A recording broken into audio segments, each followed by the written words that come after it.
I am ready! GMA Weather, serbisyong totoo ng GMA News. Mga kapuso, sa mga mag-staycation o papasyal dito sa Metro Manila ngayong Holy Week, alamin na natin ang magiging lagay ng panahon. Ngayong araw na ito, mababa ang tsansa ng ulan, pero mga kapuso, yung init factor at 39 degrees Celsius. At bukas, Martes Santo, bahagyang magkakaroon ng mga pag-ulan. Sa umaga yan, pero may hihina lang yan at hindi sa buong Metro Manila. At sa hapon ng Miyerkules Santo, mga kapuso, posible ang thunderstorm sa ilang bahagi ng Metro Manila hanggang Marwebes at Biyernes, mga kapuso, yung ating init factor.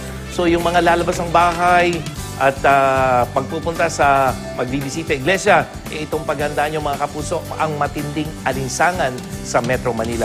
At sa wind forecast ng Metro Weather, makikita natin ang dahilan, itong pag-ihip ng hangin amihan o hangin galing sa silangan o yung easterlies, galing yan sa karagatan ng Pasipiko at yan ang magdadala ng maalinsangang panahon sa Luzon, Visayas at Mindanao. At silipin naman natin yung posibleng init factor sa ilang piling bahagi ng bansa ngayong Lunes Santo.